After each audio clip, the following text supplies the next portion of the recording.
I love California. Living here is like cheating the system. At least that's what I thought as I drove my screaming yellow Euro 6 Mustang GT through the darkened streets. If I still lived in Michigan, there is no way I would continue to drive my car on New Year's Eve. Instead, I would be driving my Jeep through knee-deep snow and cold instead of driving back to my mother-in-law's after buying beer. I didn't mind going out for a beer. Every opportunity to get behind the wheel of my little toy was a pleasure. But what I really didn't like was that I always had to make 2 or 3 of these trips. It was always the same, "Danny, we didn't bring enough beer. Could you go and get some?" And so I set off again along the twisting and winding avenues of their residential area. I kept it to a 35-minute circle. 10 minutes there, 10 back, and a maximum of 15 minutes inside the liquor store on Arcana Boulevard. So if I'm driving, there'll be a beer or something in 35 minutes. If someone else goes, it will take much longer. It's just a shame she's so stingy. Why not just make a list and let me buy everything in one go? It felt like something else was going on. An ordinary person would probably think so, but not me. Have you all heard the expression, "ignorance is bliss"? Well, Danny Masterson.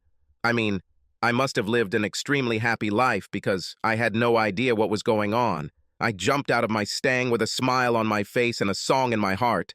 I was even fucking whistling as I walked up to the door, both hands full of stacked cases of beer. What a fool I have been. I put the beer down to open the door and heard loud music before the door even opened. I entered the living room. I looked around for my mother-in-law Jane and saw her huddled in the corner with one of the guys she works with. What a bitch she is. Her husband is a cop and he was forced to work tonight protecting the city. And how does she repay him? Sitting on his couch making out with some creep while he's at work? I slammed the cases of beer onto the table next to her.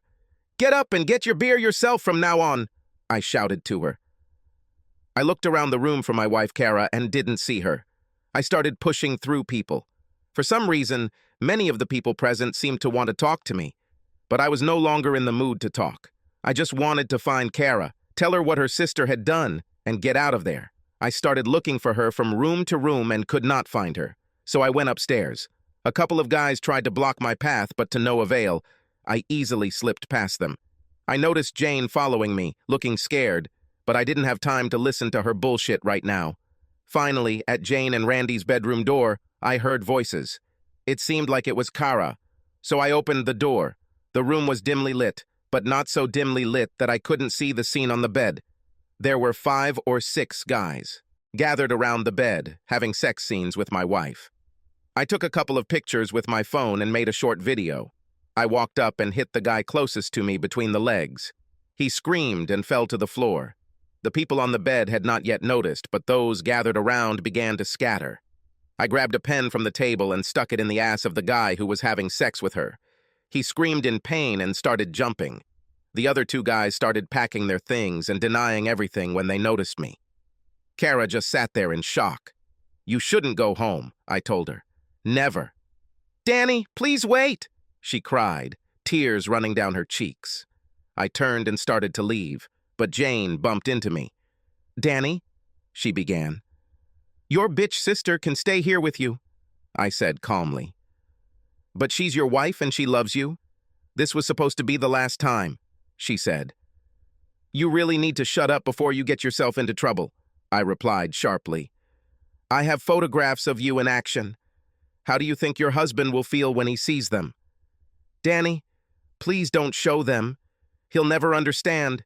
It didn't mean anything, it's—" She was interrupted by Kara running out of the room and trying to grab me. "Danny, please, you have to believe me, I—" Tears streamed down her face as I simply turned and walked down the stairs. I heard her running after me, but by the time she got dressed and got to the door, the roar of my Mustang V8 was fading into the distance. I drove up to our neighbor's house as their teenage daughter was babysitting our 2 boys. "Hello, Mr. M," said a girl with a pimply face and sleepy eyes. "It's not even 11 o'clock yet. I thought they were going to stay all night." "Well, I got bored," I said cheerfully. "I thought if I took them early, you'd have a chance to go out and have some fun yourself. How much did Kara say we'd pay you?" "Well, she said $50, the girl said nervously. I was sure she was lying, but I gave her 75, which made her smile hugely through her braces. I walked the two sleepy boys to the back of my car and drove away. As I drove, I didn't think about how badly I was hurt, or why, or any of the 1,000 things that were running through my head. I just focused on what my next step would be. Obviously, my first step was taking care of my children. My parents lived about an hour out of town, so I called them before it was too late and told them I was coming. There were about 10 messages on my cell phone from Kara and one from Jane. I called Jane and told her to give me a night to think about it. "What else do you need to think about? This girl loves you," she said. "Okay, she made a mistake. Forgive her, and at least talk to her." "Jane, you are in no position to dictate what I do or don't do," I replied sharply. "I'm still deciding whether to tell your husband about you too, so just shut up and listen to why I called you." The phone line went silent. I realized that she was angry because Jane was not used to listening to someone else. I also heard Kara sobbing in the background. "Tell your sister," I began. "You mean your wife," she interrupted. "You're angry with her, and you probably should be. It'll probably take a while before you can forgive her, but, Danny, don't ever think that what you saw was anything more than just a little holiday fun, which got out of control.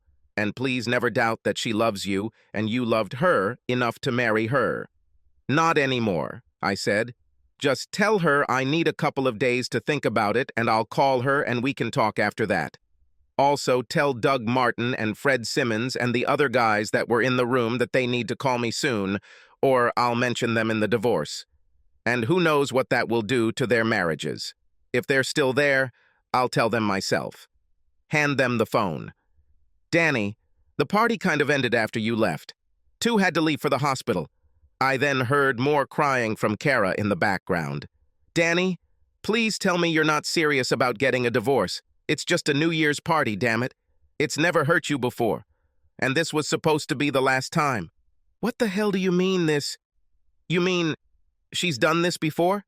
I asked sharply. "How long did it last?" The phone line went silent, and I heard Kara's tearful voice on the phone. "Danny," she said. Her voice sounded so sad and so pitiful that I almost felt sad too. Then I remembered the last thing I saw and just hung up. The boys fell asleep in the Mustang's cramped back seats. Luckily, they visited their grandparents often, so there was always fresh clothes for them. I really didn't know what would happen in the next few days, but I needed to protect my boys from all of this as much as possible. I pulled up to my parents' house, and the porch light came on before I could even stop the car. My mom and dad came out to meet me, and my mom took the boys into the guest room while Dad and I talked. "What's happening?" he asked me. "Dad, for now let's just say that Kara and I have our differences and keep it to ourselves," I said. "Well, what have you done?" he asked me. "Is it so bad that flowers and a serious apology won't help? I always thought that girl was too good for you." "I'll call you tomorrow, Dad," I said as I got in the car and drove home. The phone was already ringing when I went inside. I looked at the caller ID and saw Kara's cell phone number. I turned off the phone. Then I went to bed in the guest room. For some reason, I didn't like the idea of getting into the bed we'd just been in together hours before. The next morning was New Year's, but I wasn't in the mood for football games or festive food. I called the boys first in the morning to see how they were doing. They were having a great time and didn't seem bothered by it all at all. The next thing I did was call Ernie Banks, my lawyer, and leave a message on his voicemail. I told him I knew he was out of the office, but it was an emergency, and I needed him to call me back as soon as possible. I went online and started looking for locksmiths, looking through ad after ad, until I found one that offered a 24-hour emergency line. I called the guy and had him come to the house to change the locks right away. Then I took up regular banking business. I canceled all joint credit cards and transferred half of our available funds to accounts in my name only. Even though Kara wasn't working, I thought it was fair to leave her half of our money. Since I was going to seek full custody of our boys, I wanted to keep the house. As soon as I hung up the phone, it rang again. I picked up the phone out of habit, and as soon as I heard Jane's voice, I began to put it back. "Danny, I need to talk to you. Now that you've calmed down, can you please talk to Kara? She hasn't slept all night. She couldn't even lie down. She's just been pacing all damn night. She's not eating. She's terrible. Because of what happened last night. She just sits there and cries. Find a bunch of guys so she can get into bed pretty easily, I replied sharply. It was less than 12 hours, so her lack of food is unlikely to be serious, and it wouldn't be my problem even if it were. Danny, please don't tell Randy about me. I swear I learned my lesson. Randy is a cop. This could get really bad for me and a lot of the people that were at the party. Jane, I was looking for Kara so we could get out of your party and go home last night when I found her during her performance. Did you notice that most of the people there weren't cheating on their spouses? Most of them were there to party with you, either with the person they love or meet someone they might love. You, Kara, and her adult toys were the only cheaters. I really don't care what happens to you, but I'll tell you this if you help me. I won't give you away, I told her. Doug wants you to come to the hospital to see him, or he'll call you. He's really scared because his wife controls all the money in their marriage, she said. The others also left you messages because your phone was turned off. Danny, do you really want to ruin 6 other marriages because you're mad at my sister? Are you really that selfish? Are you really that cruel? Jane, you ignorant, frivolous girl. I loved your sister more than anyone in the world. She was my life, my heart, and my soul, all wrapped up in one special person. There is nothing I wouldn't do for her. For the fact that you took that away from me is something people should pay for. So yes, it's quite possible that we'll start the new year with 6 shiny new scams. But Danny, no one took her from you. She's still here and loves you so much, it's tearing her apart. If you divorce her, it will just destroy her. You mean how she destroyed me last night when I walked into your room and found the woman I loved having sex with 5 guys? Does she feel that bad, Jane? So what if she offers you a wild card? You can choose any woman you want and sleep with her, and when that happens, she won't have the right to say a word about it. Well, Jane, shouldn't that be 5 wild cards? And who knows how many times this has already happened, so I might be forced to sleep with half of Southern California just to get revenge. And guess what? Then we'll have whatever, no matter what. It definitely won't be a marriage. I just want one woman who loves me and wants to be with me, who wants to raise our children together and grow old together. That's all I need. But Danny, it's me. Kara interrupted into the phone with a complaint in her voice, and I immediately hung up. I called Jane's cell phone and she answered. Next time you try this shit, I'll arrange a meeting with your husband, and I won't do it at your house. I'll arrange to meet him at the damn police station and in front of all these other cops. I'll show him a video of you playing sex games on his couch, I said sharply.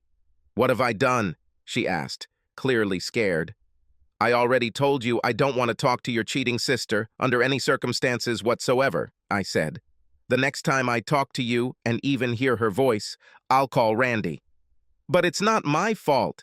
She just picked up the phone. She's so desperate to talk to you, Jane said complainingly. Your problem, not mine, I replied sharply. Maybe you should explain to her that the best thing for her to do is to give me some space for a while, because every time I hear her voice, I get angrier. After I hung up, I stood back and just breathed. I released all the pent-up stress and thought about my marriage and where I might have gone wrong. We had been married for 8 years, and I loved her more now than when we were first together. Kara and her sister were both pretty promiscuous when we first met, and I guess I fooled myself into thinking she gave it all up for me. At first, I kind of expected her to do something, so I often came home unexpectedly in the middle of the day. But the only thing I ever got for my troubles was lunch or sex or both. Over time and after 2 kids, I guess I let my guard down and I never expected her to do anything when I was with her and at a social party. Our sex life was never what you, or at least I, considered boring. We always tried different things to keep things exciting.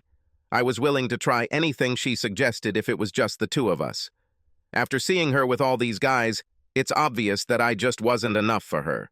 So even though I loved her so much that my heart was hurting right now, I just couldn't see the possibility of continuing to be married to her. My thoughts were interrupted by a knock on the door. I got up and went to open it, and all my anger returned. It was Joe Stevens, standing there with his eyes down on the ground. I opened the door so he could enter. "Why the hell are you here?" I growled at him. "Well, Jane said you wanted to talk to me about last night. I know you're angry. So before you try to bully me, can I tell my side of the story?" He said. "Well, you're here, so go ahead," I replied sharply, staring at him. "Danny, I know we're not close, but I've always considered you a friend. I knew Jane and Kara before you were married. They were always pretty free-spirited, and I never expected one of them to settle down. When you met Kara, she seemed happy. Happier than I've ever seen, but I didn't expect it to last. She's never stayed with one guy for more than 3 months, including me, in her entire life. When I say including me, I mean it. I was her first real boyfriend for the 6 weeks it lasted. And she was the first girl I ever slept with, but I wasn't her first," he said. I could tell by the look on his face when he said this that he was telling the truth. So I started to calm down. "Wait, let's sit while you tell me this. I think I'm going to need a beer. Would you like one?" I asked. "I'll sit down, but after last night, no more alcohol for me," he said. After I returned from the kitchen with a Corona for me and a Pepsi for him, he started talking again. "When we found out you were going to marry Kara, I felt sorry for you, because you seemed like a great guy. But I knew you were in for heartbreak. She's just never been the kind of girl I would expect to settle down with the same guy and will remain faithful. Of course, I wished you both the best and was at your wedding, but I never expected you to even live to see your first anniversary." Kara and Jane had a tradition right after graduating from college to have a big party on New Year. It started when Kara was 22 and Jane was 24, so it went on for about 14 years. At that party, it didn't matter who they dated. Those two always slept with any interested guys that were there. Some guys slept with both sisters. These girls didn't care. When they got married, I expected it to stop, especially because I believed that Kara really loved you, but to my surprise, it didn't stop. He paused, took a sip of his soda, and looked at me, then started talking again. "You got married in the summer. I forgot the month and year, but damn, I barely remember my own anniversary, let alone anyone else's. Anyway, the same year you got married, less than 6 months passed, and I found out that the party would still go ahead as usual. I was pretty shocked and met Kara a few weeks before the party and asked how your marriage was going, and she was all smiles and just beaming when she talked about it. I just couldn't imagine that a woman who loved so much could do what she did, but it happened. Both of them, she and Jane, made it seem like you and Jane's husband knew about it. In fact, that's why Jane's husband is almost never there. She said he accepts that she needs to do it, but he doesn't like seeing it or being there. Kara even said you were okay with it. I mean, you even go to parties with her and you keep the liquor flowing. Now I'm starting to see the real picture," he said and sighed. "Danny, for your own peace of mind, you have to do what your conscience tells you. I got married 5 years ago, and I really love my wife. When I got married, I stopped participating in these parties. 2 years ago, if you remember, I got the chance to ride in your Mustang because I went out with you to get a beer. But this year my wife went to visit her pregnant sister, so I was alone and feeling lonely. I was also drunk, so I admit I got in line. I didn't even get to touch Kara before you arrived, and I was lucky to get out before you did anything to me, but I'm sure you took a photo of me. That's why I'm here." He was still looking at me with difficulty, and I could feel the pain in his voice. "Danny, you don't have to worry about telling Dorothy because I'll tell her myself and hope she forgives me. I didn't really do anything, but I was going to do it. And when I look at you and Kara, I see where it could lead me. We'd be in the same places, only in reverse. I'd be Kara sitting there, crying my eyes out because I did something stupid for a few moments of pleasure and lost a whole life of happiness. And my Dorothy would be you, miserable and betrayed for reasons that just don't make sense when she never did anything to deserve it. Anyway, I want to tell you again that I haven't even touched Kara last night. I also want to tell you that there were only 2 reasons why I even ended up in that situation. Firstly, I was very drunk, which is why I gave up alcohol forever. And secondly, because there was some closure, the end of a chapter in my life, one way or another. He paused again. Danny, you really changed Kara. Whether you see it or not, I've known her all her life and I can see it.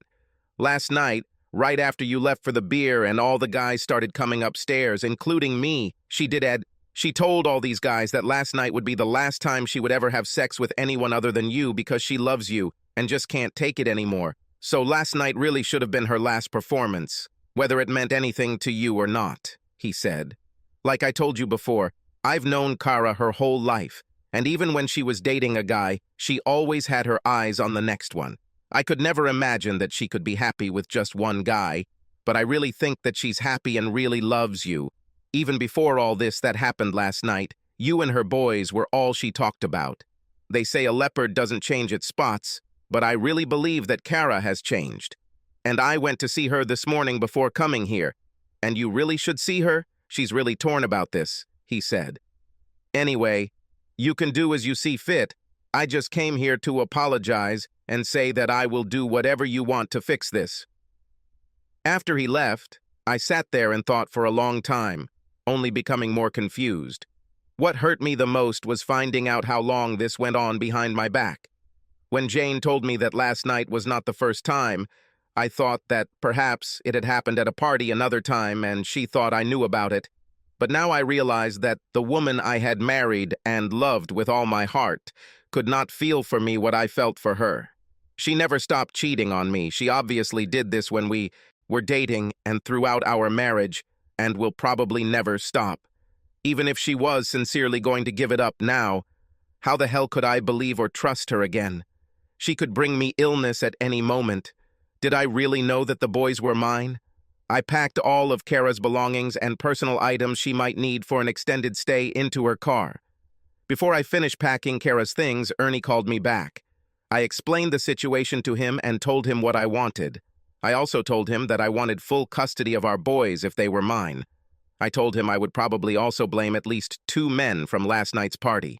I sent him a video with Kara and photos too. Before I could finish packing Kara's things, the doorbell rang again. I was ready to meet another one of those guys from last night's party and was surprised to see a woman standing there and a taxi in my driveway. She was a very beautiful woman with features that were different but still reminiscent of Kara and Jane. Where both Kara and Jane could be considered plus size, she was slimmer but still had their curves. There were several wrinkles on her face, and she was obviously older than her sisters.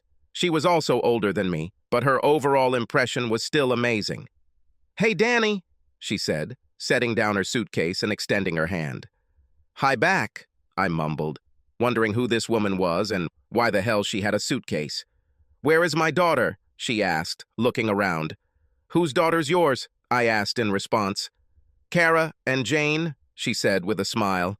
"You're married to Kara, and apparently I have 2 grandchildren I've never met.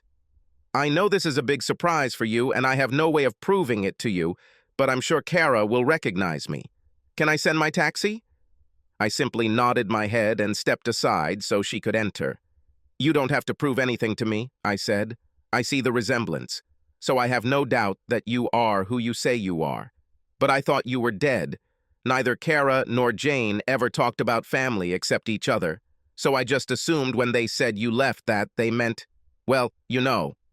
"This must be quite a shock to you," she said, smiling again. "Actually," I said, "I've had a lot of shocks in the last 24 hours, and this is far from the biggest or the worst. In fact, your appearance and your presence might actually help me. As you can see, neither Kara nor Jane are here, but I can take you to them," I said. "That would be great," she said, and that smile came back. I explained to her that Kara would be staying at Jane's for a while, and I was on my way to drop off some things for her. She just nodded and followed me outside. "Looks like you're taking more than a few of her things," she said.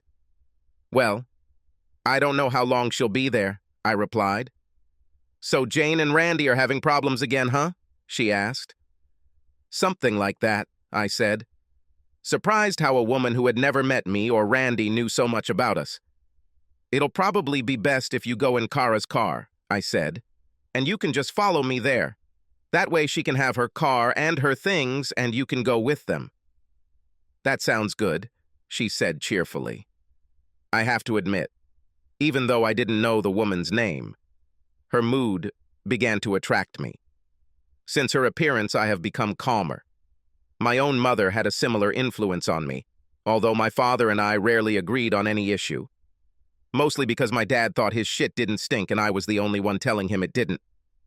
I drove much slower than usual so as not to lose her, and we arrived at Jane's house in about 20 minutes. Randy came out to meet me when I arrived. He hugged my shoulder tightly and looked at me. "Danny, what the hell is going on?" he asked. "You two are the happiest people I know. That girl loves you more than I've ever seen. I'd die for someone to love me like that. She's so miserable right now it almost makes me want to cry, but no one says anything." He looked really helpless, like he wanted to do something or hit someone, but didn't know who. We were saved from a further awkward moment when the door opened and Jane stuck her head out. When she saw me talking to Randy, she got a tense look on her face and stuck her head back into the house. She hesitated before approaching us, and then the door opened wider and Kara ran out. From what I was told, she looked terrible. There were large circles under her eyes, and her eyes were so puffy that it was a miracle she could see at all. My shock at the sight of her turned to disgust when I realized that she was heading straight towards me. Just then, Kara's car door opened and a woman got out. If I had any doubt that this was indeed Kara and Jane's mother, it was immediately dispelled. "Danny, who's, Mom?" Kara began. "Who?" exclaimed Randy. "What the hell is she doing here and why did you bring her to my house?" Jane said sharply. Seeing the three women together was interesting for many reasons.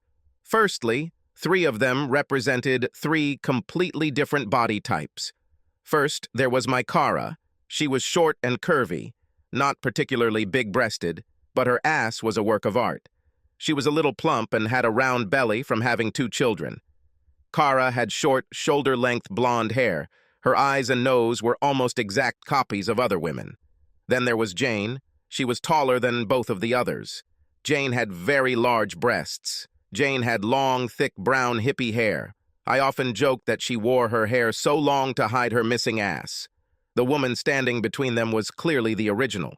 Their daughters inherited parts of her, but neither received the entire package. Their mother was approximately 5'6", tall, putting her somewhere between Karen's 5'1" height and Jane's 5'10" height. She had a nice set of breasts, not as huge as Jane's, but perfectly suited to her shape. She also had the kind of ass that made any outfit look good. It wasn't as big as Kara's, but it wasn't far behind.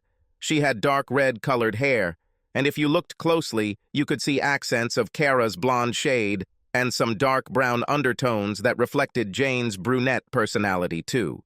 Of course, there were a few gray strands there.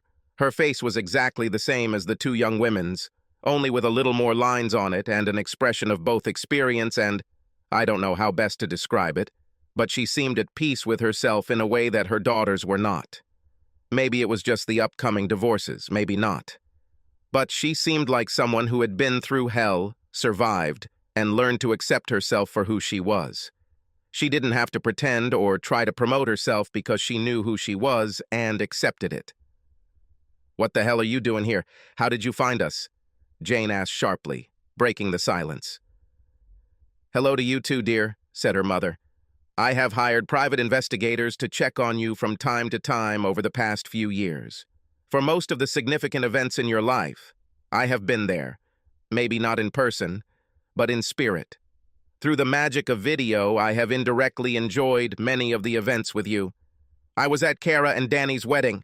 I even had a piece of her cake, but the next day, I was at your wedding too, Jane dear. Although I didn't get a piece of your cake, I know all about your on and off fights with Randy here, mostly due to the stress of his work and your absence. I saw my 2 grandchildren, from birth until now. Maybe not in person, but I was there the same way. Kara, have you ever wondered who sent you these anonymous cards for children's birthdays or your own? Well, now you know." "Just wonderful," Jane said. "As if we don't have enough stress already. Now we also have you following us around." "Mom," Kara said, "why do you—" "What the hell do you want?" Jane interrupted. "You gave us away. You're not supposed to just show up and settle into our lives. My husband is a cop. I'll have a restraining order against you by tomorrow, so whatever you want to say it and get out. I don't want anything from you. I was just hoping that, now that you're both adults, we could spend time together, talk and deal with the past. Maybe even put this behind us and let me be a part of my children's lives. That's what I want to. Well, in the words of Daffy Duck, "Thank you for stopping by," said Jane coldly. "If you go the way you came and keep it all the way, then turn left or right. I'm absolutely fine with it.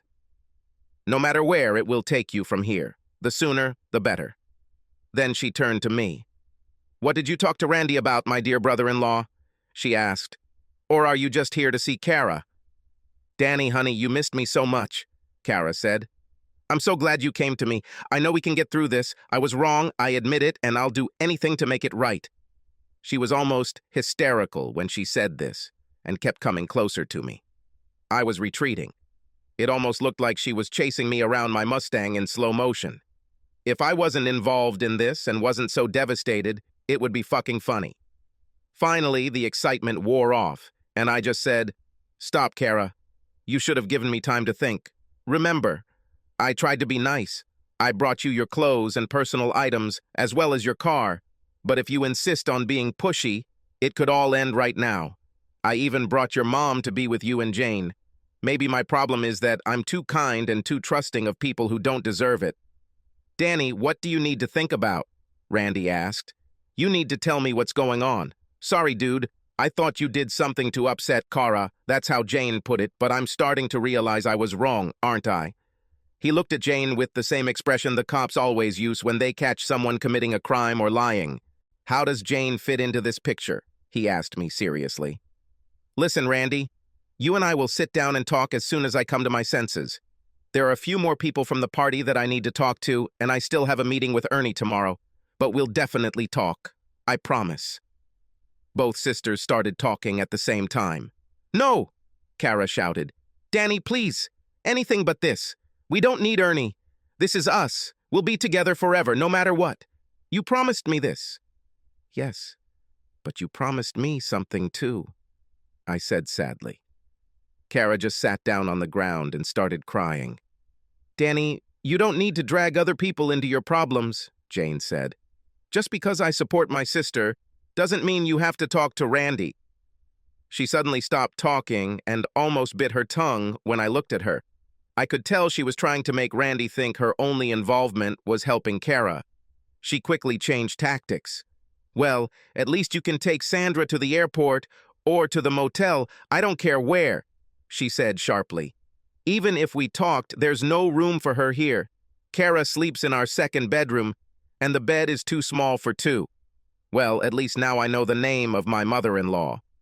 Kara, if you're wondering, that's basically unknown to me since you didn't ask. The boys will be staying with my parents for a few days while we figure it out one way or another. I didn't see the point in dragging them into this and making their lives worse because of such nonsense. I also didn't tell them anything, so they're just having a good time with their grandparents, at least until they have to find out." It seemed like Kara didn't even hear me. She just sat on the ground in the driveway and cried at the top of her lungs. If this were a scene from a movie, the movie would be damn sad. 5 adults, all upset for different reasons, not looking at each other and not knowing who to trust. Randy was upset with me because he thought I was withholding information from him. He felt that his wife was somehow involved in this and did not know whether he wanted to know or not. I was jealous of him in a way. At least he got a warning, so his blow will be softer. He learned the news bit by bit, if at all. First, he got a warning that something was going on. Then he learned that Jane had something to do with it. And finally, he heard the news. His situation is not like mine. I had no idea what a bitch Kara was until I caught her in action, satisfying at least 5 guys. 5 guys I knew who were probably laughing at me behind my back our entire time together. They were probably laughing before we got married. I felt like the latest contestant on that new TV show, Who Can We Fool into Marrying the City Bitch?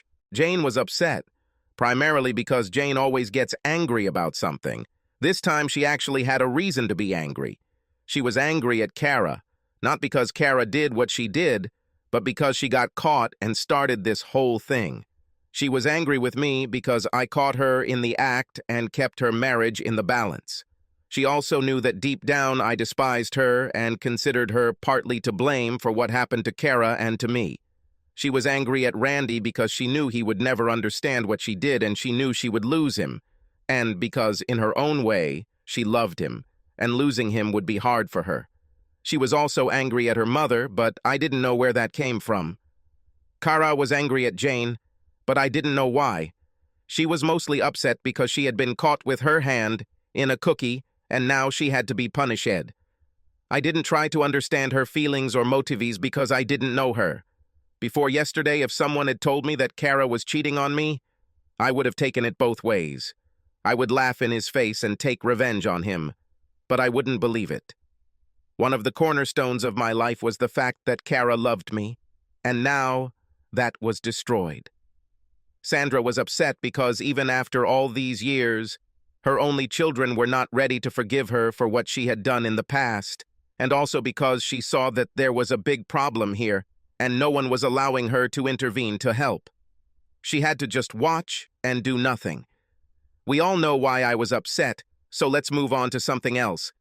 There was nothing left to do, but Sandra and I got into my Mustang and drove away. Well, that was fun, I said, trying to lighten the mood during the ride back. I guess I should have written a letter or called before I just showed up, she replied. I don't have a return ticket booked yet, because I was planning on renting an apartment and staying here if everything works out. You can just drop me off at any motel we pass by, she said sadly. I looked at her and saw that she was trying to hide her tears. She suffered as much as all of us. I imagined if I had a fight with my boys and tried to get back into their lives, and they would reject me the way Jane rejected her, I would be devastated.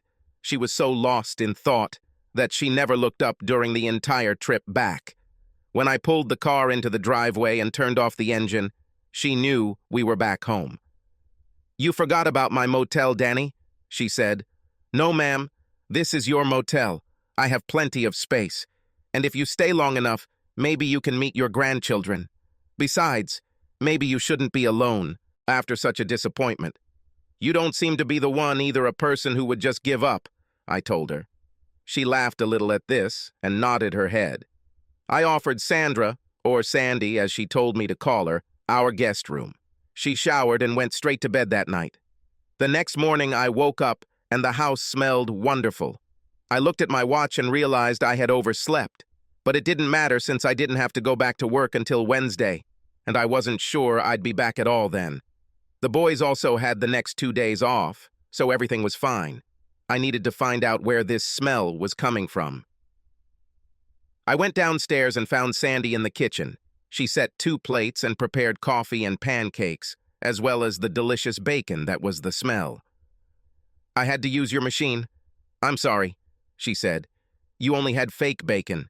You had turkey bacon and tofu bacon. How do they make tofu bacon? She smiled when she said that. Her accent had that Midwestern edge to it. It was a nice change from all the fake California surfer talk that even people who moved here from other parts of the country tried to emulate. It sounded genuine and warm. Danny, I know I'm an outsider in all of this, but I think we really need to talk, she said. I promise, Sandy, I said. I have a lot to do today, but we can talk over dinner. I'll be grilling in the backyard so we can relax and talk. Okay, she said, trying to smile. I went to Ernie's as soon as I finished breakfast. We talked about strategy and what I wanted. I also found out that Kara had called him several times since last night and told him not to take me on as a client because she didn't want a divorce. She even threatened to sue him if he helped me. He ended up having to talk to her only to tell her that I had already hired him before she called him, so the decision was mine and that she might need to hire a lawyer herself to protect her interests. After watching the videos and photos, Ernie was shocked, and he had seen many divorces. I'm still not sure divorce is the best option for you, he told me. Yes, the photos are terrible and shocking, But she obviously loves you and regrets what she did. Maybe she will stop.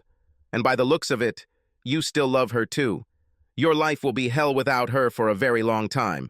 Plus, you should think about your children. May I suggest family counseling? Hell no, I blurted out. What is it, Ernie? You should be my damn lawyer. I know what I want. Your job is to get it for me. You're right. It's going to be hard for her, but she's been having sex her whole life. With guys and then dumping them, that's just her pattern. She let me hang around her a little longer than usual, but overall, I'm just another brick in her wall. You're also right. It will be hard for me. It will be. Right now, I feel like someone tore my heart out with a rusty shovel, but it will be even harder for me trying to forget what she did. It will be even harder to look at myself in the mirror every morning and try to gain some respect for myself if I let her get away with it. But the hardest thing of all is standing in front of my boys and trying to teach them what is right and what is wrong, how to treat people with respect, and won't tolerate disrespect if I just sit back like some little wimp and let her do that shit. So, Ernie, with all due respect, I'm not paying you to be my damn psychologist or my damn priest. I need a lawyer, and I need a cruel dog lawyer who will be on my side and willing to burn the earth if necessary so that his client will get some kind of justice. If it's not you, let me know now. Ernie told me the documents would be ready in 2 days. He will also get a restraining order to keep her away from me and the kids. He believed that I could use her acts of depravity and lewdness in public as evidence that she was an unfit mother. It would have been a terrible thing to do, and I would never have stopped her from seeing boys whenever she wanted, but it was necessary because unless the mother was proven unfit, children never went to their fathers, even when the mother was at fault. Usually the house was left with the children. He said the restraining order would be in effect tomorrow and told me not to see her until then. We were also going to sue the other men except Joe Stevens. Joe earned himself an indulgence for his honesty and for respecting me enough to come and see me. The rest will simply burn out. When I got home, Sandy was asleep on the living room couch. One of our photo albums lay open on her chest, rising and falling with her breathing. I decided to start cooking and let her rest. While the grill was heating up, I checked the caller ID to see how many calls we had received. I was especially interested in whether any of the guys had called. There were 26 calls, 20 from Kara and 6 from Jane. That's kind of interesting, Sandy said behind me. At first, when I answered the phone, they immediately hung up.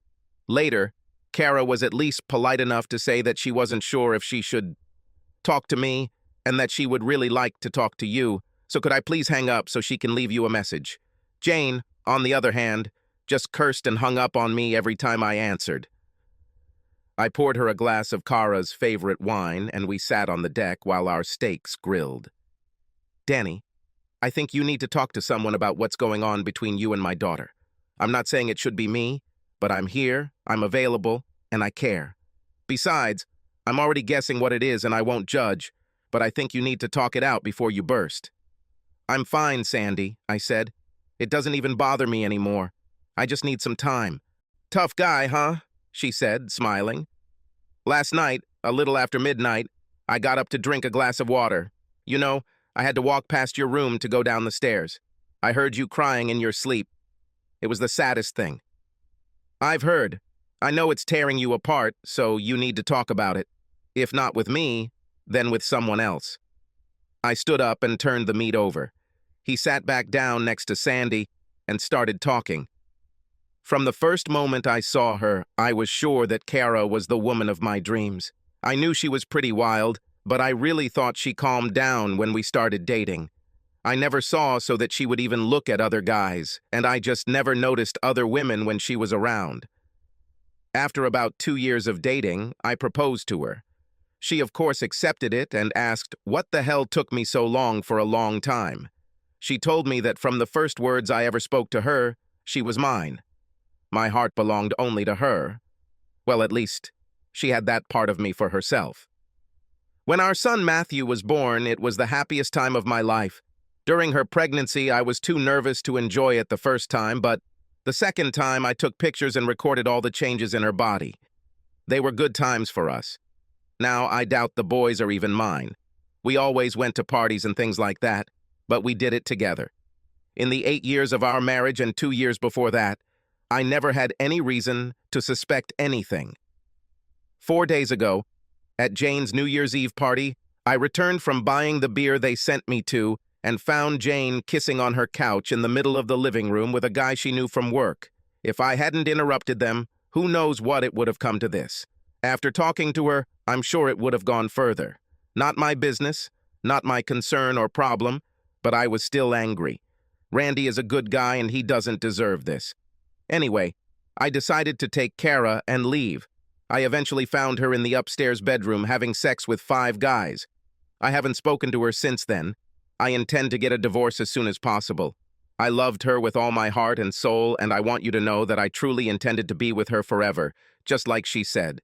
I just feel so stupid because I loved her so much and she deceived me so much. At that moment, I started crying. Maybe it was a one-time thing. Maybe she was drunk or under the influence of something, Sandy said, looking down. I spoke to one of the guys who hadn't made it yet that night. He came back the next day to apologize and tell me everything. It seems like my wife has spent her whole life having sex with guys and just getting rid of them when she gets bored. I guess I was stupid enough to think that I meant something to her, when in fact I'm just another name on her long list.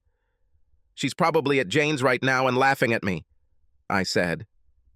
Sandy came over to me and just hugged me while I cried. She turned off the grill because neither of us felt like eating after that. My name is Cara Masterson, and I have ruined my life. I was very wild my entire life. But when I went to college and left my grandparents who raised me, all hell broke loose. 3 days after my 18th birthday, I was no longer a virgin. Sex was just something I did to be social. I liked it and used it. I was never the most beautiful girl in college or in our group, but I knew how to use what I had to get what I wanted. My sister and I became quite popular both in college and after. Neither of us had actually graduated from university or had any plans to work. College was just a place for me to meet my boyfriend, and for Jane it was just a place to meet everyone's boyfriend. I always thought that men were deprived of sex because they gave up quickly. Some were able to recover quite quickly, but most were very limited. On the other hand, I could go on for hours. All I needed was a willing guy, or better yet, 3. And I was ready for the night. Once you've slept with a guy, you could also use that to get almost anything you want from him, especially if you teased him about the possibility of a repeat match in front of him. Sometimes my sister and I would take on 6 or 7 guys at a time. It was just for fun. The worst part was when you tried to be with the same guy. Neither guy could handle both of us, and they were always jealous. When I needed to break up with them, I had to either avoid them or walk through a minefield for a while so as not to hurt their damn feelings. I didn't have any myself. It was better this way. But everything changed when I met Danny. He was completely different from all the men I had ever met. There were many guys who could fill my flesh, but Danny filled my heart. I knew I was in trouble the first time we fought. Arguing was one of my favorite tools with most guys. If I was bored or wanted to have sex with another guy, I would just start a fight with them. And as long as we were technically broken up, I could sleep with whoever I wanted. It was easy. Are these pants making my ass look fat? Most guys don't know how to answer this. The correct answer is yes. Let's face it, I have a big ass for a white girl, but they'll never have the guts to tell me that. In any case, the first fight with Danny was our last so far. Firstly, it wasn't a fake fight, it was real.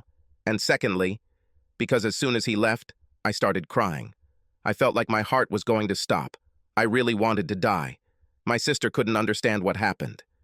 Just give him some flesh and he'll come back, she said. Even she was shocked when she found out that I didn't have sex with him. Honestly, I was afraid that some magical thing between us would disappear if we had sex. We eventually got back together. I admitted that I was wrong because I simply could not live without him for a minute longer. Since then, we haven't quarreled anymore. When we started having sex, it opened a new chapter in my life. Sex with Danny was so different compared to any other guy. I really felt like it was something special. I stopped sleeping with others. The only time I broke this rule was once a year at my sister's New Year's party. For some reason, I just didn't consider it cheating. It was a kind of test. Once a year, I let a few guys have sex with me to see if I enjoyed it more than I did with Danny. I wasn't getting it, and I didn't like lying to him or making up an excuse to go to the party. The first time after we were together, I cried the whole next day because I was sure that if he found out, he would never want to see me again. I felt like such a cheater, but he didn't find out. The next year, it was easier, and then it just became, as I said, a test. I didn't know what to do if I ever failed the test, because I would never be able to leave it. I would rather die. After our wedding, it became more difficult until we came up with the idea of sending him out for beer or alcohol. The thing Danny loves most, besides me and our kids, is his Mustang. He sometimes drives a long way to buy things just to drive that car longer. He almost never lets me drive her. So while Danny went out for beer, I had sex with 3 or 4 guys. Anyway, last year I noticed something. I'm getting older, and I'm not as attractive as I used to be, and I'm sure you're thinking that sex with Danny has finally peaked. After all, there's this thing about the 7-year itch. But that wasn't the case. While I was lying on the bed with different guys, I noticed that I was bored. The 4 guys were working hard, and little me was the center of attention, and I was imagining my husband holding me and making love to me. That's when I decided that I couldn't do this anymore. Firstly, because I no longer enjoyed it, and I no longer needed it, even once a year, but also because I had too many losses. When Jane asked me about the party this year, I told her no, but she begged me, and finally said that we would let all the guys know that this would be my last time. A sort of farewell tour. So I agreed to do it again. Usually the best part of the party was at the end, when Jane and I were both in a room with at least 15 or 20 guys. Usually Danny would go home to pick up the kids while I helped Jane clean up after the party. All the couples and women went home, and the guys we chose stayed or left and came back. This year would have been no exception, but Murphy's Law changed my life forever. On the first beer trip, Danny returned much earlier than I expected. I actually lay there thinking about him, how he would make love to me tomorrow, and how from now on he would be the only one, and I had a smile on my face because I realized something really stupid. After 8, my God, years of marriage, I fell even more in love with my husband.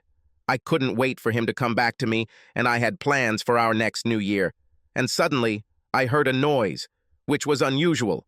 Often the guys would get angry or fight over their place in line. Neither of them wanted to be left with anything, as I stood up and put on my clothes as Jane stood up to tell me Danny was back.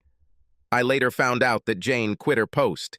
If she had been keeping an eye on Danny like she should have, nothing would have come of it.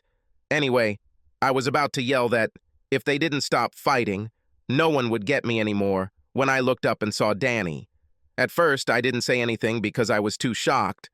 This couldn't happen. He just said a few words that didn't even reach me. They didn't make sense. What did he mean by never come home again? I had to get up and go home with him because I was sure he was mad at me. I'll fix it somehow. I'll do whatever he wants. Anything so we can get back to normal. I was so hurt that he never looked at me or listened to me. None of this was real. I ran out into the corridor naked. Some people at the party who didn't know what was going on started pointing at me, but I didn't care. Danny was talking to Jane. She was trying to get him to do or not do something. This was all getting out of control. I couldn't believe he was leaving and didn't want me anymore. I just sat on Jane's steps, naked, crying. Hardly anything reached me. I've heard people, especially some of the women I matched with men for years ago, call me an approachable girl, and some of them even laughed at me. Jane sent everyone home. It seemed my last performance was my last in many ways. Jane kept coming to me and telling me that I needed to get him to agree not to tell Randy what he saw. If she loses Randy, she'll have to find a job. I couldn't believe how damn stupid and selfish my sister was. Once you make up with your idiot, just make sure he doesn't tell my idiot what happened, she told me. She couldn't understand why I was crying. She just didn't understand. Finally, she looked at me like I was stupid and said, "You really love him, don't you?" She just sat there shaking her head as if she was having trouble understanding me. I didn't see how my life could get worse. The next day, Jane told me that Danny needed a few days to calm down and think. I said. To hell with him, he may need it, but I'll die if I'm without him for that long. Jane finally convinced me that after a few days, he would start to miss me and be more willing to listen to my apology.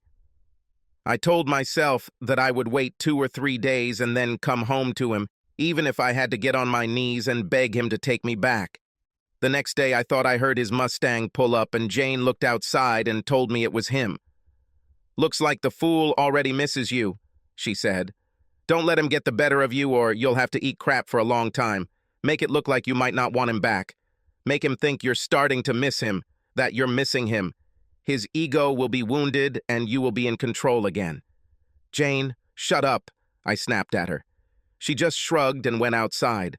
By the time I came out, they were all talking. I called him and went to my husband. I just wanted him to hold me and tell me everything would be okay. Then I noticed that he had brought my car and some woman was driving it. At first I was angry, but I recognized her. It was our mother. I could deal with her later. Right now, I just needed my husband back. They could talk as much as they wanted. All I needed to know was if I could go home. I hoped Danny still loved me. I knew he did, because he went and found my mom, and he brought me my clothes so I could be comfortable while I waited for him.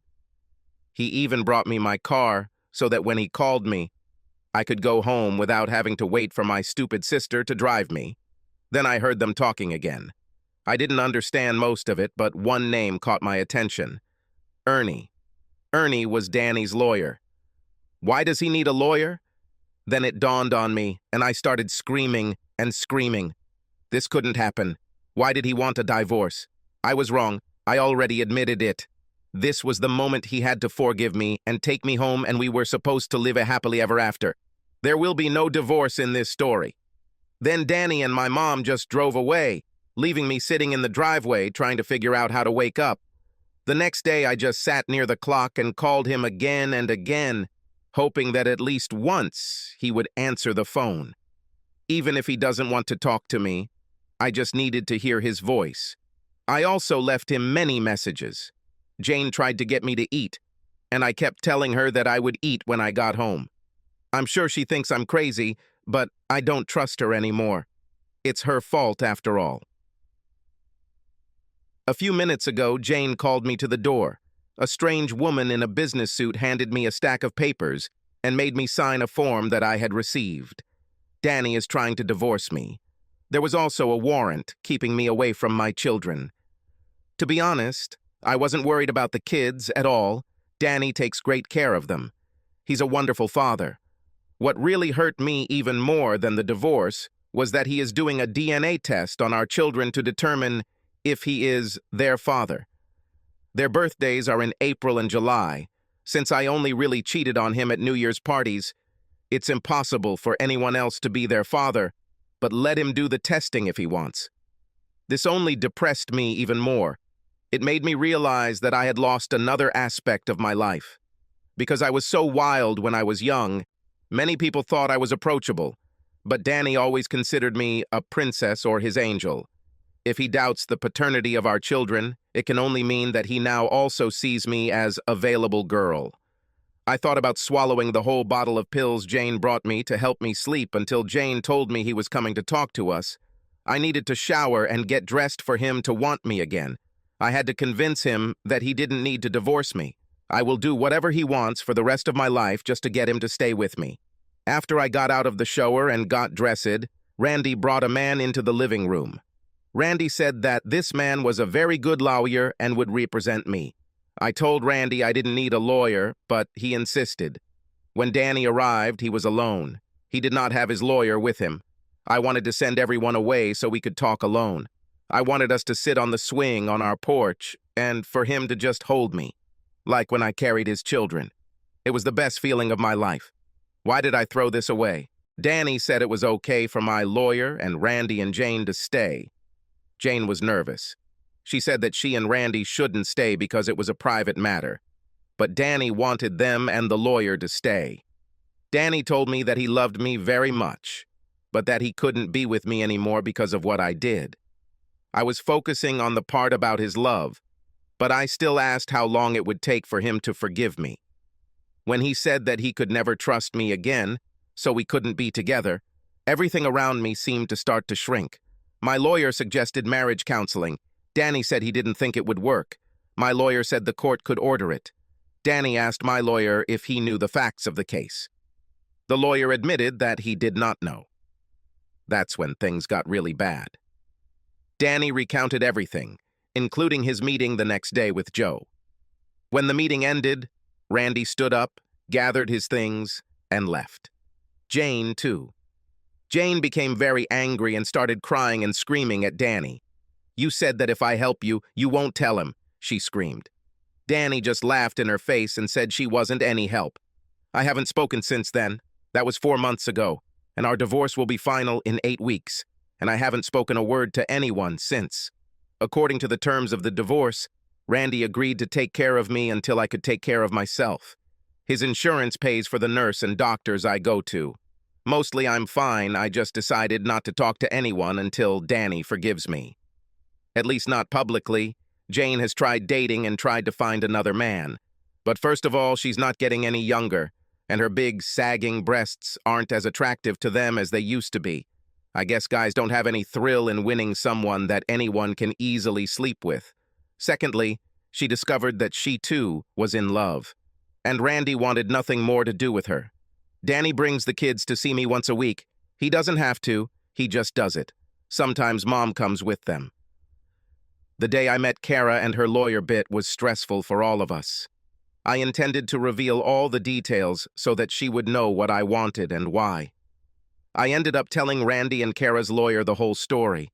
Randy was upset and demanded to see the photos, so I showed them to him. He thanked me, packed his bags, and left. He divorced Jane. It happened much faster for them than for me. Maybe Kara really loved me in her own way. She fell into a very deep depression. I make sure to take the boys to visit her once a week. One of the strangest things about this situation was that I needed someone to look after the boys after school and while I was at work. Who better than your own grandmother?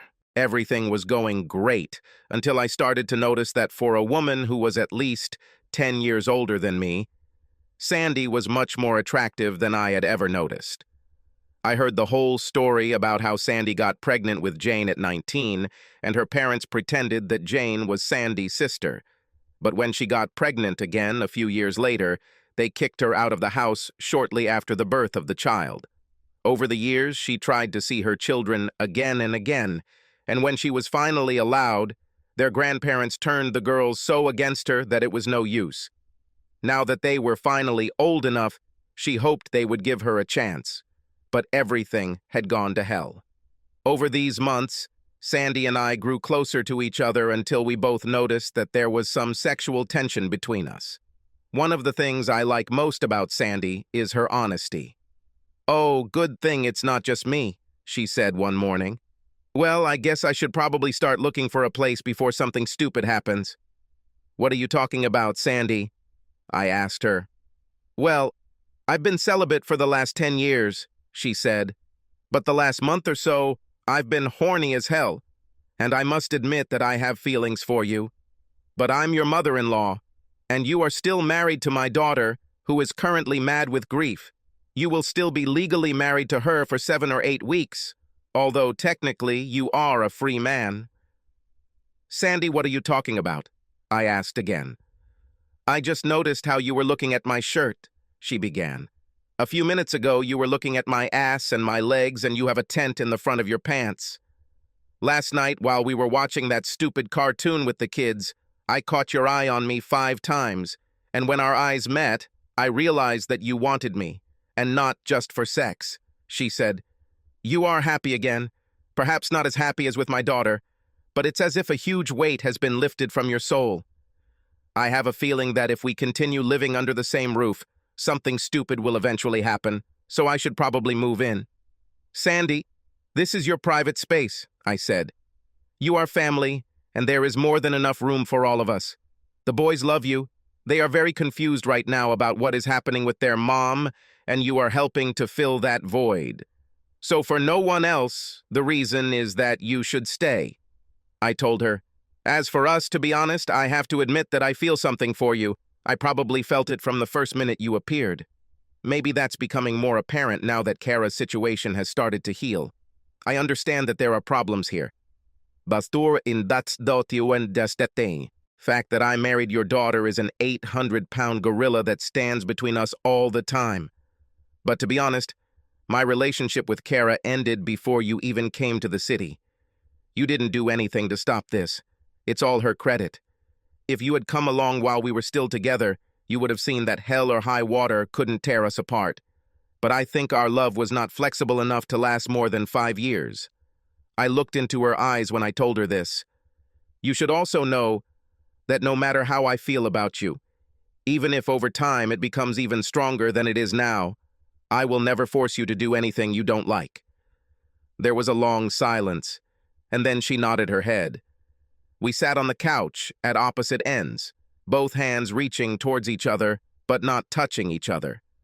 I had a feeling that we were going to take each other's hands. It was a really strong feeling that was shattered when Jane's loud voice said, "What the hell is going on here?" We looked towards the door, and there she stood and looked at us. I come here hoping to talk to you after all the hell you put us through, and I see you sitting here trying to get romantically involved with the whore of Babylon, Jane screamed. I turned my head to face her, and in the coldest voice I could muster, I told her, "Jane, either calm down or get out of my house. Nobody invited you here. I'm tired of you constantly blaming other people for your shortcomings. Most of the time, you have a lot more to do with what's going on than people think. Do you call anyone else an available girl? Isn't it the pot calling the kettle black?" Jane just sat there with her mouth open. Then, in a calm voice, she began to speak. "Danny, I know you almost divorced Kara, but that's the key word here. Almost. You're right when you say that I had more to do with your breakup and my own breakup. If I had done my job and warned Kara that night instead of trying to get myself some man, you would never have found out about her, and you two would continue to be as happy as you are now. My sister is wasting away. They may keep her body healthy, but her mind is simply fading away. Her doctors think it's some form of guilt influenced by her relapse. Some of them who know the whole story think that if you could find it in your heart, at least pretend to forgive her, it will help get her back. Once she is healthy again, you can gradually break up with her. I know it's a lot to ask, but could you please consider this?" she said, looking at me. "Danny, she sometimes wakes up in the middle of the night and calls for you. Besides, I haven't heard her say a word since you told her you were divorcing her at the meeting with her lawyer. Please, Danny, she gave you 8 good years. And although she wasn't completely honest with you, the only time she cheated on you were at those stupid parties. I know she made you happy too. So isn't 8 years of happiness worth a few weeks of pretending? Besides, shouldn't you at least spend some time with her to see if you're really done with her? You don't look or act your normal self either. As angry as you are at her, you look like you're missing a piece of your soul." Well, I've said everything I wanted to say, and I'm sorry for disturbing what was going on here.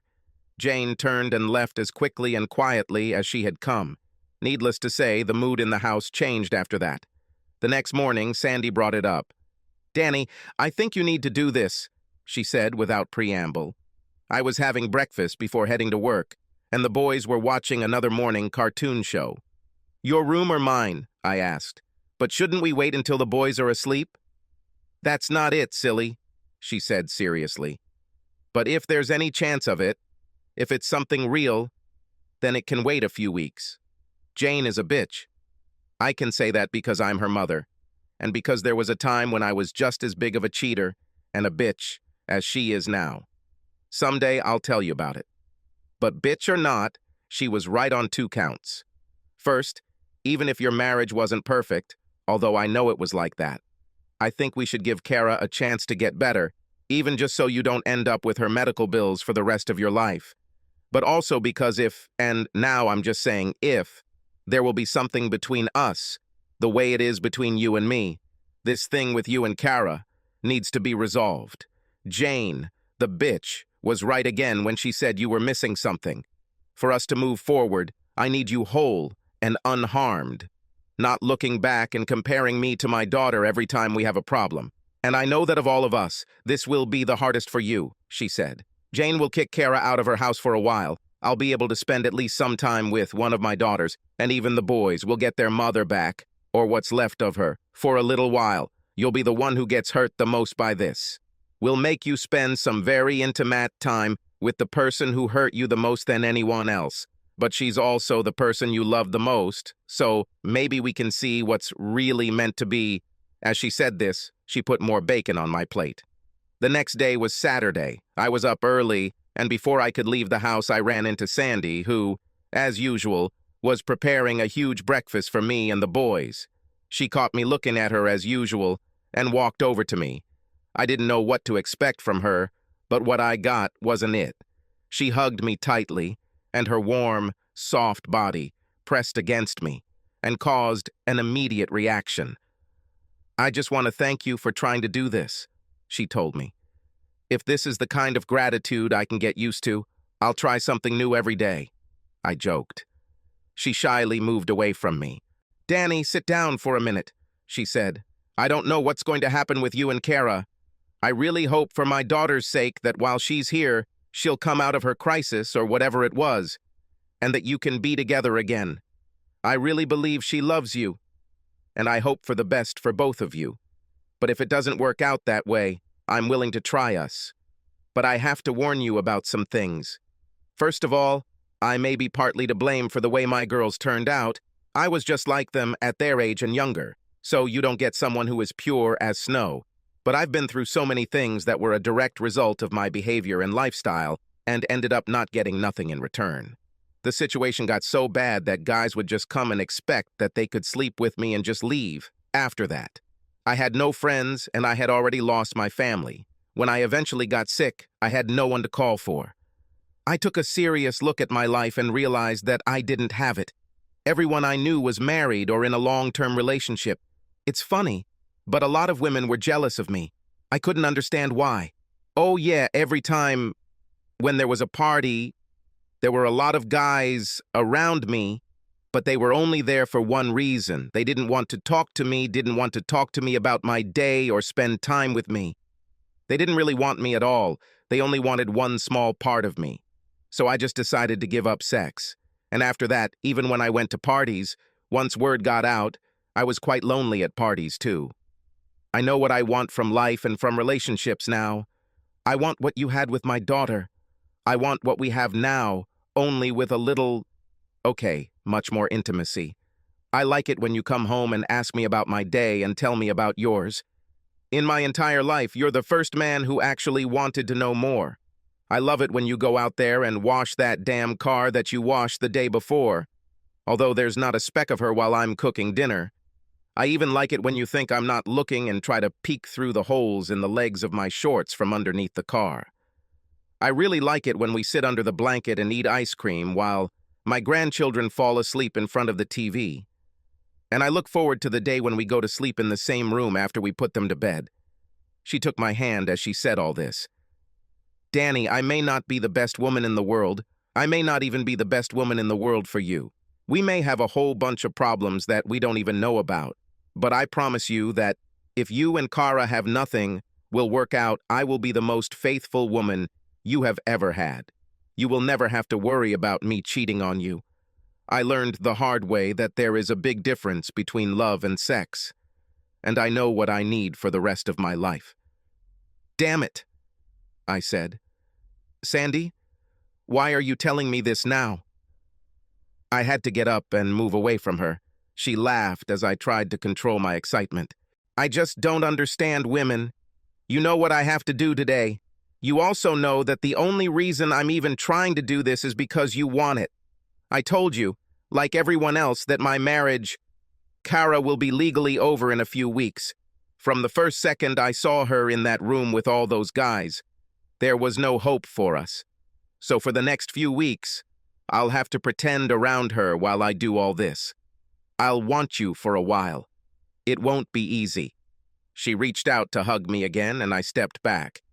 "Oh no, I'm afraid to think what might happen if I follow Kara excitedly." I blew her a kiss, and she made a big theatrical gesture, catching it and placing it on her lips. I pulled into Jane's driveway with a smile on my lips and a song in my heart. Oh, damn, I thought, remembering what happened the last time I was here, and I was so happy. Jane opened the door and smiled at me. Then she just led me to the room where Kara was staying. Kara sat on the edge of the bed. She saw me enter the room and watched my every move. I saw her turn her head to watch me as I looked around the room. This was different. Usually, when I brought the boys to visit, I just stayed in the car. I literally haven't spoken to her since meeting her. "Kara, honey, we're going home, if that's okay," I said. Jane and I watched as she smiled a little and her eyes became a little brighter. I held out my hands, and to my surprise, she stood up and walked towards me. I didn't know how long she would stay, or even if it would work, so I only packed a few outfits for her. For the following weeks, Kara stayed in the house with me, Sandy, and the boys. During the day, she sat quietly and watched the boys and kept an eye on Sandy. In the evening, she started following me wherever I went. At night, she slept in bed with me. Usually by morning, we found ourselves next to each other. Then one morning, she grabbed my hand as I started to get out of bed and said, "No." It was the first word she had spoken in weeks. I called the doctors later that day and told them about it. They agreed that it was a big breakthrough.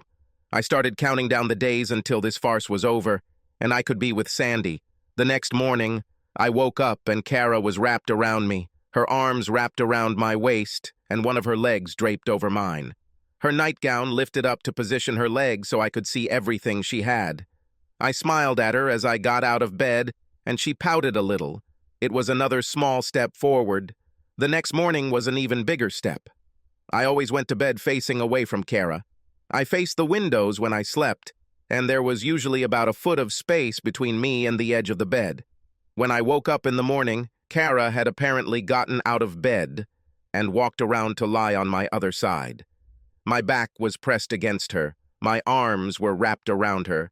My right hand, the top one, was holding one of her breasts, and her hand was on top of mine, pressing on it. She pressed her buttocks towards me. My other hand was locked in hers. She smiled at me when I opened my eyes. "Hi," she said. This was another big step, and I could see where the steps were headed, but the problem was that it wasn't where I wanted to go. Kara's therapist thought it was incredible. He said she is slowly trying to regain some intimacy and, through that, normalcy in her life. Since sex destroyed our relationship, perhaps it could restore it. I told him that would never happen. He warned me not to reject her outright because it might lead to regression, and neither of us wanted that. Sandy agreed with him, but I could see that her heart didn't believe it.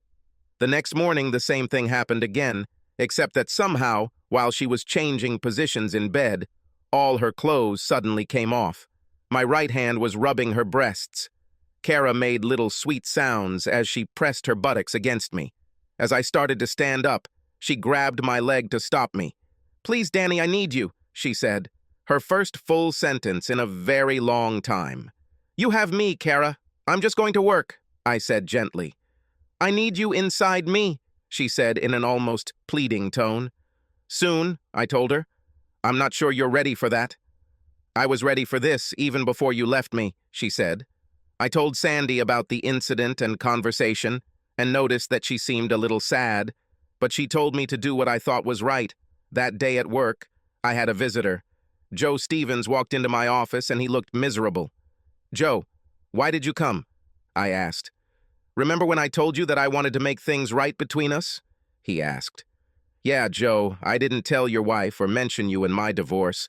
I got some money from other guys, and a couple of them are going through divorces too, but I never mentioned you," I said. "I know that, and like I told you, I came out to Dorothy, and it took a while, but she forgave me, and I'm still sober," he said. "But I happened to hear something that really pissed me off, and I wanted you to hear it too." Joe played for me a recording he made on his cell phone recorder. I think he expected me to be really angry, but I smiled as I listened to her. It was the funniest thing I've heard in a long time. That night, after Sandy put the boys to bed, we sat on the living room couch. Kara sat on the love seat and began to yawn, which was usually the signal for us to go to bed. She was wearing another sheer silk nightgown, similar to the one that had disappeared the night before. She sat there looking at me and yawned again, but she didn't say anything. While she watched, I put my arm around Sandy and began to gently stroke her arm. Kara began to yawn more often, and from the corner of my eye I could see that she didn't like it at all. I turned around and started biting Sandy's ear, and Sandy pressed herself against me. I pulled her onto my lap and began to stroke her long, well-shaped legs. "You really need to stop," Sandy said. "It's been a long time for me, and you might not be able to handle what you're unleashing. It'll be midnight in a few moments, and I'll be officially divorced, so maybe I'm ready for a little release." I laughed. "Us single guys need to take every chance." Sandy lifted her skirt a little, then moved to sit next to me, leaning in for our first kiss. I liked the way she smelled and the way she kissed. Gently at first, but gradually increasing the intensity until Kara was forgotten. I noticed that Kara had stood up and was looking at us intently. I pulled Sandy's sweater out of her skirt and slid my hand underneath it, caressing her large breasts through her bra. If anything could get Kara's attention, it was this. She was always jealous that her breasts were small. It never bothered me because her ass always made up for it, but it did annoy her. Today was no exception, and I could see that she was seething with anger. "Oh God, I can't wait to touch those breasts," I said, lifting the cups of her bra and releasing them. For the record, they were, and still are, the most perfect breasts I have ever seen. They have a little sag in them, but they're still so full and round and soft that I forget what I'm doing every time I see them. "Damn it! What the hell are you doing?" Kara screamed. "You're just going to have sex with my mother right here in front of me? I'm your wife, not her. I'm not going to put up with that crap. I'm here if you want sex that badly, and you won't get it from anyone but me. This is nonsense, Danny. I've been shoving myself at you for almost a week, and you're starting to pester my bitch mother. I know you think I must be some kind of depressed, but I'm conscious. I see what is happening around me, and I will never tolerate this crap. I've been waiting for months to get you back in my damn bed where you belong, and just when you're almost there, when we're almost together again, you drag it out. How can you go so low? I want you to leave here, Mom. There can only be one woman in this house. And you're not her," I said calmly, interrupting her. "What are you talking about, Danny?" she asked, her face showing anger and shock. "Kara, the game is over and you lost," I told her. "A man came to see me at work today and he brought me something very interesting that I would like you to hear." I picked up Joe's cell phone and pressed play. Jane's voice, shrill and arrogant, sounded loud and clear. "Yes, you can come tonight. You could have come the night Randy left if you wanted." "Yes," she returned to her home. "But she wouldn't care if you came. She might even join Anila. She hasn't had anything since the idiot left her. But she has a plan to get him back, although why she wants this is a mystery to me. No, she's not sick, it's just part of her plan. She also deceived all the psychiatrists. She knew that eventually they would try something like him visiting her and inviting her on little family outings, and then her starting with little hugs and kisses and gradually getting him to where she wanted him. She was even surprised when the dumbass doctor started talking about moving her back into the house with him, and the idiot bought it. We all know that once that little bitch gets him back between her legs, he won't let her. Damn, for the last 8 fucking years he's been so happy that he didn't even know she had half the town every New Year's Eve. What's even dumber is that she even thinks she loves him. Yes, I also went through this once when I was young. I imagine in a couple of years she'll be playing June Cleaver and she'll be pulling her holiday trains again. She's an even more approachable girl than me. At least I can be happy with one extra guy, but she never will. I turned off the film and looked at her face for a long time before she said something. "Danny, I was really depressed. I just needed you back. I just didn't want to continue without you. What you heard on that tape wasn't what I feel. It's just what Jane thinks. All I want is for us to try again. If you give me another chance, this will never happen again. Kara, as you already know, I have loved you with all my heart for the last 10 years, and a part of me will always love. But watching your holiday performance just ruined that love. She was never real anyway. When you love someone, you give your heart and soul only to them. And you do it with no strings attached. No, I belong only to you, Danny. 364 days a year, and then on New Year's Eve I go out and sleep with everyone I can find. How did you think I would react when I found out? Or did you just think I was so stupid that I would never? Eventually, someone would say something to someone, and I would hear about it, and you should have known it. I'm just surprised it took me so long to find out about it. Let me ask you a question before you go, Kara. How did you feel when you saw me kiss Sandy? You were very angry, weren't you? Why? I asked her. Because she shouldn't be putting her fucking lips on my husband. You belong to me, Danny, not to her or anyone else. I think I'm starting to see the pain you've been through. Until now, all I felt was the pain of losing you. So maybe playing with my mother was helpful for something. This is a good start, Kara, I said, smiling at her. She smiled back until I told her. You only missed 2 things. First of all, 2 minutes ago I was no longer your husband. Secondly, Sandy and I didn't act. As for giving you another chance, Kara, in my opinion, you've already been given 10 chances and you've chosen wrong every time. For the 2 years we dated, I was faithful to you. And in both of these years, you had the choice to be faithful to me or cheat on me with several partners on New Year's Eve. Both times you made the wrong choice. Then we got married, and you had 8 more chances to make the right choice, and 8 times you chose what I think was the wrong choice. I was even told that you weren't enjoying it anymore and were planning on giving it up. If that was true, then why did you do it this year? Kara, I need someone who will choose me, our life, and our children instead of cheating with other men at least once a year, at least once a century. I need someone who will make that right choice, not after he gets tired of his parties, but the first time and every time after that.